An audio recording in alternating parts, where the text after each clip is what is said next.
What's going on, everybody? I'm Casey, and today we are going to cover an interesting subject. When I bought my Malibu 23 LSV, I knew right out of the gate that it did not come with a subwoofer. Pretty much every single wake boat out there comes from the factory with a sub. So now, guess what? We have to add one. There are a few different stages that you could take this with. Stage number one being, let's make it factory. Let's at least add in the exact factory setup that a lot of people are very happy with. However, we're going to take it one step further. While mapping out this project, what we discovered is that the factory sub enclosure that Malibu makes is not the appropriate cubic feet of volume that the sub needs to adequately perform. While in this episode, we are going to add a sub to our boat and bring it up to what the factory spec would be, we are going to kind of give it that factory plus build with a properly sized sub enclosure. I did some digging online and found a forum on the Malibu Boats forum where another user had basically found this issue where he was like, hey, the factory sub is not the proper size for the box that it's in, and we need to increase it. So I give credit to this guy. He did a fantastic job with his write-up and basically gave me the directions that I needed to build this, and now I'm going to make the video and share it with you all on how to do this. I'm also going to put the plans for the sub enclosure in the description of the video below, so then that way you can download the PDF. So if you want to make this yourself, be my guest. Now, if you have an existing sub, factory sub in your Malibu, then there should be nothing stopping you from simply just building a new enclosure and you'd be right on your way. In my situation, I don't have any sub of any kind, which is absolutely crazy that these expensive boats didn't come with one from the factory, but hey, that's how it goes. So follow along with how we do this build from literally start to finish and all of the things that you're going to need in order to make this build work. So starting out, you're going to need a big sheet of MDF board. I found this MDF board at my local hardware store. It's 3/4 of an inch thick. I also ordered a factory Malibu sub faceplate off of eBay. That set me back about 120 bucks, give or take. I even ordered the factory sea deck that had come with that model year boat, and I was able to find a used Sin 6 amplifier, but of course it's the DSP version. What makes this really nice though, it is direct plug and play, so it's really easy to install. I also found a used sub online, and that saved me hundreds of dollars, but in addition to that, I know that it's the factory Malibu sub, so just in case, it does have the Malibu logo on it, which is really cool. I actually got that on Facebook Marketplace, and I think I paid about $400 for both the amplifier and the sub. Now, one interesting thing with the Malibu boats is that they are DSP amplified stereos. DSP stands for digital signal processing. So instead of a standard RCA cable setup that would go into the amplifier, DSPs have special connectors and you can basically tune them digitally. The problem is though, is that the factory does not let you tune these subs. Now, in my situation, I'm not trying to go for the craziest sound system in this boat. I'm just trying to get at least some type of subsystem at all. So with the plans that I had mapped out, all I did was get the drawing on the MDF board. Once I had all of my cut lines set up, I used my saw and was able to cut out each of the pieces.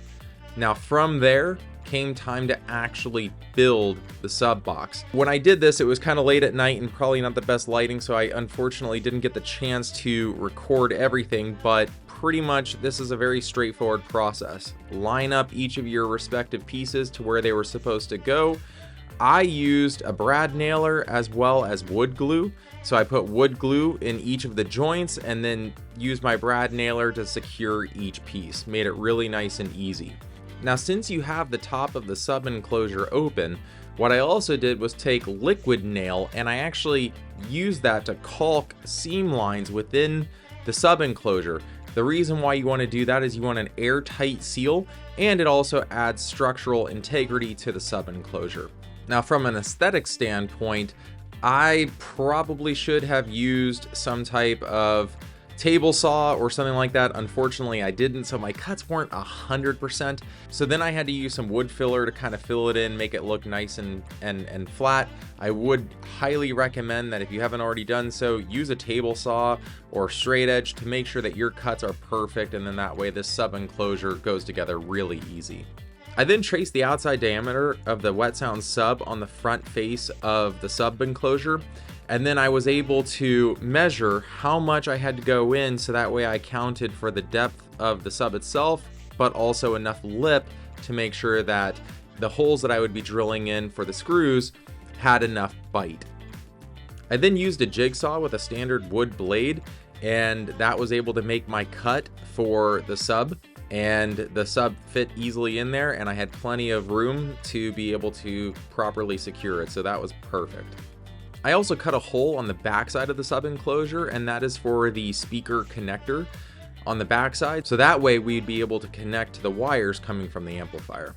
So once I knew that I had my front and rear holes cut, as well as the inside of the sub enclosure completely sealed around each of the edges, I then was able to install the top plate.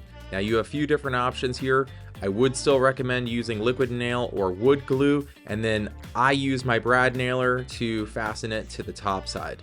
I did go back with the liquid nail, and I again went into those little joints that connected the top plate to the rest of the sides, so that way it truly is an airtight seal. Now, if you've been watching this video the whole time, I do kindly ask to like and subscribe, so that way we can continue making more content in the future. Now, MDF is not waterproof by any means, so this is your opportunity to use some type of waterproofing agent. We used fiberglass resin. I bought this at my local auto body supply store. I think it was like $30 or so, and just made a certain amount. I think it was about a quart or so for this first pass, and this doesn't have to be perfect. It doesn't have to look pretty. You're just simply getting it on the MDF board, and what this is going to do is make it waterproof. You do have to let this cure, and I was able to kind of wiggle it around to make sure that I was able to do all sides of the sub enclosure before letting it cure. You better act quick because this stuff will heat up and dry very quickly. After 24 hours and it has fully cured, I then did a quick pass with 100 grit sandpaper on my orbital sander just to kind of give it an extra bite, because I want to paint this black. Now, we could be using black spray paint, but I actually had a leftover can of truck bed coating that I used, and so I coated this with 2 coatings to really make sure that it locks in that waterproofing capability for the enclosure. Once everything was dry and cured, I then installed the sub terminal that goes on the back side of the enclosure. And what I also did was I had about 12 inches of speaker wire that would be used from the terminal to the back of the subwoofer. And I actually soldered that connection to the terminal just to make sure that over time and years of bass and vibrations, that will never come loose. Now came time to actually install the sub enclosure in the boat.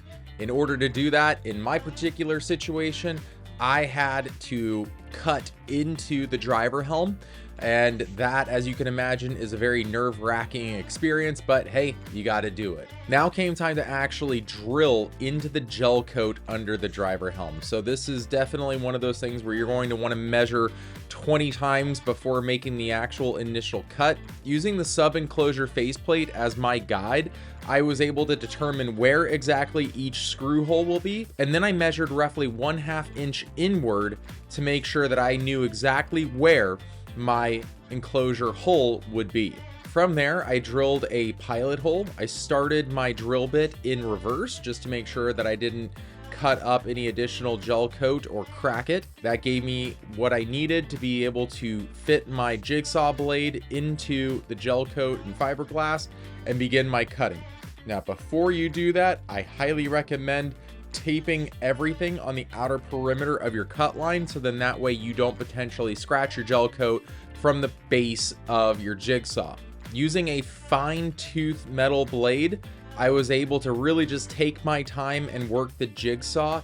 You'd be amazed, this actually went a lot easier than I thought it would. I would highly recommend keeping a vacuum handy. So as you're running the jigsaw, to be able to suck up all of the debris that's going to come off. There's a ton of gel coat dust and fiberglass dust that's going to come off through this process. I really wish I had my vacuum handy, and I didn't, so definitely lesson learned there. In weird situations, you might actually have to drill an additional pilot hole on another section of your cut line in case you're not being able to get the angle that you need with your jigsaw. So again, very straightforward process in being able to drill the pilot hole, and then that way it just gives you the clearance that you need when using your jigsaw. Once we had that opening completely ready, I finally got around to vacuuming up the area and making sure it was all nice and clean and ready to go. Going in through the driver's side bow seat, I removed the storage bin, which gave me access to that area. So not only did I have access from the front of the boat, but I also had access from the driver helm. Once you open up that driver helm storage area, there are some ballast lines that you're going to have to move out of the way, as well as a big vent line that goes to the engine in the back of the boat. We had to remove that to be able to give us the clearance that we needed. Now comes time to install the sub. You then need to take those scraps of MDF board, and I used two, maybe 8-inch long scraps that are roughly 2 inches wide, and I stacked them to give me that 1.5 inch additional lift that I needed. And I used screws to screw through those risers into the starboard below. Now that starboard is roughly 1/2 inch thick, so as long as your screws aren't longer than that, you should be totally fine. I actually took the sub and installed it on its side. I slid it in through the driver helm and then got into the bow to actually pull it through and reposition it inside that cavity. I then took the enclosure and I screwed the enclosure in from the bottom of the enclosure into those risers. And that allowed me to then be able to install the sub. Now for installing the sub, before you do that, you want to make sure that you hook up your speaker wire that's coming from the terminal. Once you have that, use some stainless steel screws to be able to fasten the sub into place. Then came time to actually wire the sub from the terminal to the boat. Now, I gotta really hand it to Malibu in this situation. They made my life super easy by actually using the same wiring loom that they use for the other boats that do come from the factory with the subwoofer already built into the boat. So it was sitting there, it was just right there. And so if you don't have that option in your boat, it's right there available to you. You don't even have to run additional wiring. And so I just connected that amp wire to the sub, and then we turned our attention to the passenger side helm, where we now needed to replace the SYN 4 DSP amp with the factory SYN 6 DSP amp. I took everything out of that area and I removed the amplifier. And then once I had the amplifier removed, I then loosened up and moved the actual amp rack back. Hiding behind the amp rack was the additional connector that I needed to be able to plug that in. So then with that SYN 6 DSP amp installed on the amp rack, I then just plugged in all the cables that I had before, all the connectors, including the new sub connector, and then I was in business. I was ready to go.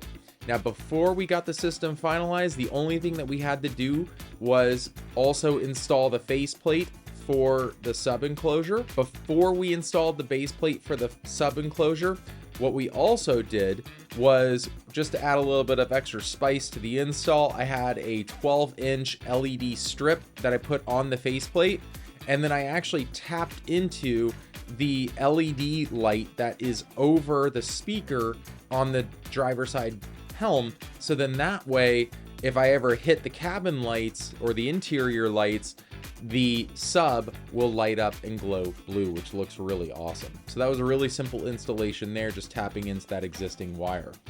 Then I just screwed in the faceplate. Again, make sure to use stainless steel screws for that install. And then the moment of truth, which is to turn the system on and make sure it works the way that it should. And sure enough, it was impressive, to say the least. I was really blown away by how just crisp and clean this stereo sounds now with that additional bass. And if anything, because it's the properly spec'd enclosure, it just gives so much more volume than even the stock enclosure would give. A friend of mine who actually works at a local dealership came over and checked out the boat and the stereo install, and also commended me for just how nice and crisp this system sounds. So what are the next steps for this then? The best thing that we could do after this is to upgrade the amp. As we mentioned earlier, the amplifiers come tuned down from the factory. Getting an amplifier that is going to give the true power to that sub that we need is going to go a long way in making sure that we have an awesome sounding stereo system. So more to come on that. If you really like this video, please like and subscribe. We're going to continue making cool enhancements to the boat, and hopefully you like this and found this video valuable.